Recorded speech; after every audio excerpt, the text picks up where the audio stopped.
I don't have a formal outline. I'm not one of these writers who outlines what's going to be in every scene, what's going to be in every chapter. I might be faster if I did. I did have to do that in Hollywood. I had never done that before. When I got to Hollywood, I didn't want to do that, but they made me. I kept saying, just let me write the script, and then you'll see how it comes out. And no, I have to have the outline first. So I got used to outlining there, but I never liked it. It did take away some of the spontaneity. I felt, in some senses, I had already told the story, even though I'd only told it in shorthand.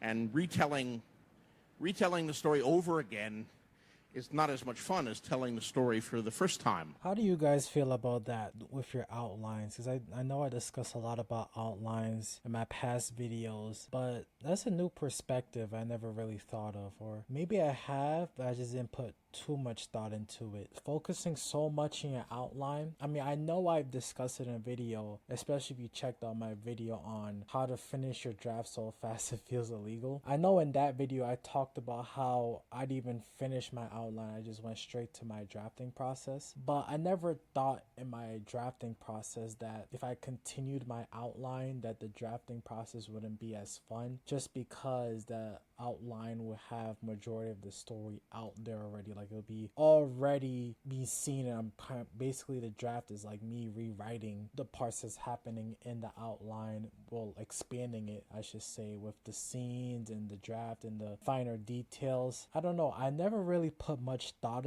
into that. Maybe that subconsciously explained why I jumped into my drafting process without fully completed my outline, because I could say for myself, when I completed my outline for my story, I didn't really have a full grasp of how the ending is going to be, as well as the middle part of the story was going to be. And I was just thinking to myself, I'm spending so much time trying to figure out the middle and the ending portion of the story. I was like, I might as well just start the story and start the drafting process anyways, just because I was thinking maybe during my drafting process I'll be able to figure out along the way as I figure out more details throughout the drafting process. So this is interesting, because maybe he is right. Maybe because I did that, it made the drafting process more fun, and as I'm discovering new details and actually figuring out what the middle portion is like and what the ending portion of the story is going to be like, just because I fleshed out the beginning into chapters, into the scenes, into the dialogue, and understanding the characters a little bit more. But yeah, you let me know your thoughts on that, because I know it helps a lot. Like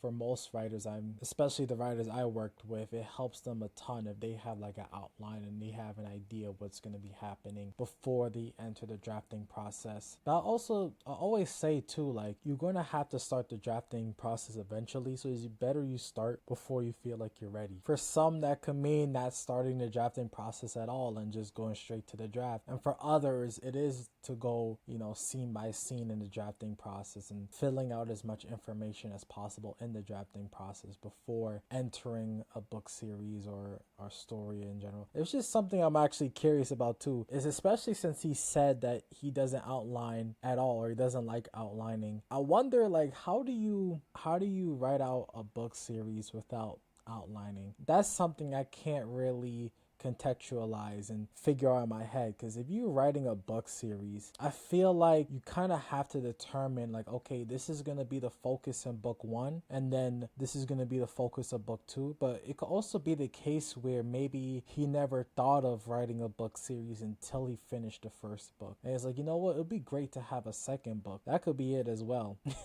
and then he's like, it would be great in each book. He's like, it'd be great to have another book. It'd be great to have another book. Until he reached book 9. I don't know. But that's interesting, because I know he made Game of Thrones, but I don't really know much about or studied much about his process in creating the story in general. So I wonder if that is the case, where he's like, he finished another book and he just decides, it'd be great to have actually another book to continue off. So that would be interesting to see if he actually not outline for his book series. I have the scenes in my head.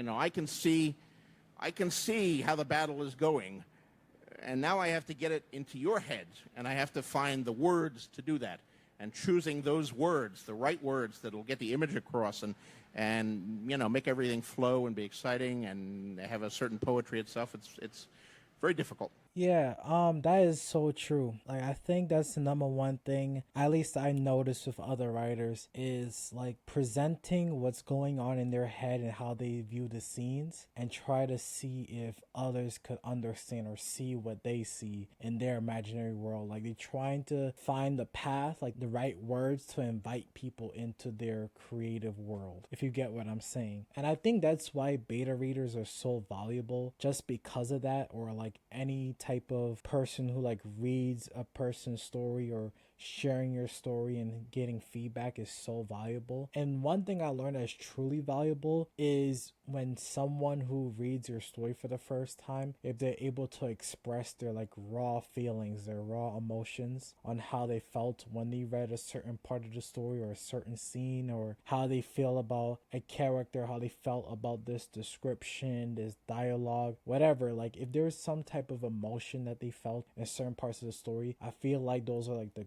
great notes you could have, or the great feedback someone could express to you, because then that's probably what's going to be the emotion that others are going to have if they read your story for the first time. So that's at least what I like to do. Like, when I'm working with people, I usually tend to like read their story for the first time and give my raw first reaction of how I felt about each chapter, and then afterwards, like, I read it again and give a more critique version of how I feel about certain parts, or give certain suggestions or certain ideas, things like that. But yeah, I that's really been the best way I could see where that's been helping me figure out what could possibly help showcase my world to other people, because it can be very difficult to showcase that when you're just relying on your own vision, your own imagination, because you already have a full understanding of your story. But like he said, the hard part is showcasing that to others. And I think the best way to do that is by showcasing it to a small sample of people, and then they'll let you know if they see what you see.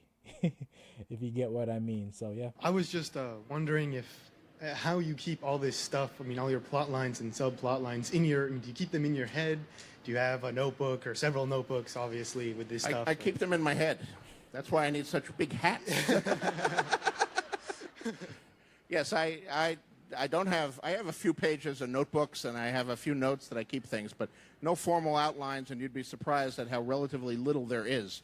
So most of it is just in my head. God help me. So I better not get hit by a bus. Right.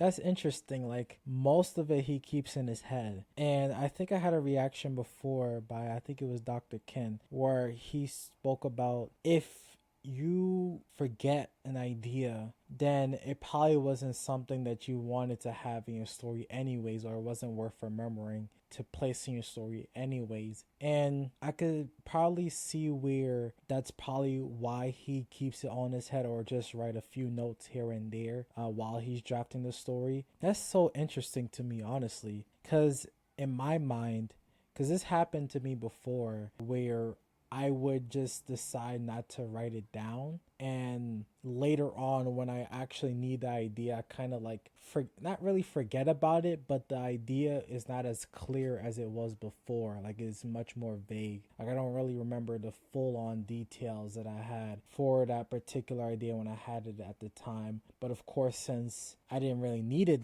that time and I need it later on in the story, so like, let's say I thought of an idea for chapter 15, but right now I'm at chapter 8.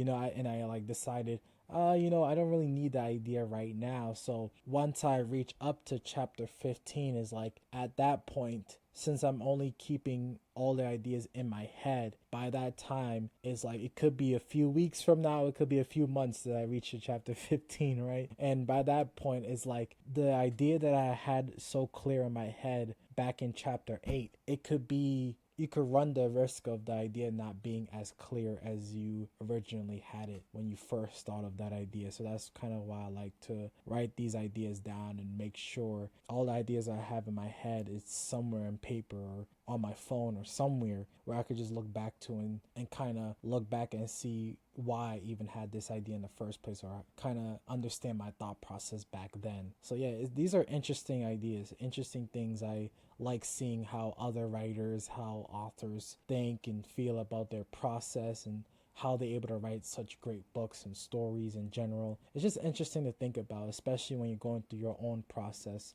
of outlining, of drafting, because you could take bits and pieces here and there and what they thought and what their process was in terms of writing their story and see if it works for you, or you could implement it in your own story. So yeah, it's great. It's just great to see at times. But yeah, I hope you enjoyed this video. I hope you find some value into it. Maybe it helps you out in your process. Maybe you decide not to outline as much anymore, or maybe it makes you decide like, okay, this is not for me and I need to have more of an outline for myself. Whatever works for you, just make sure it works for you, and don't try to like determine that because this great author is able to do it this way, then this is the way it must be done. Like, you have to find your own way. I hope you take that away from this video. That's like the number one thing. Like, just because he says to do it this way doesn't mean it's your way of creating your great story. So yeah, lastly, you could click on the video here or there if you want to work with me in finishing up your own outline, if you're feeling stuck, if you need ideas, if you need feedback at all. You know, maybe you want to see if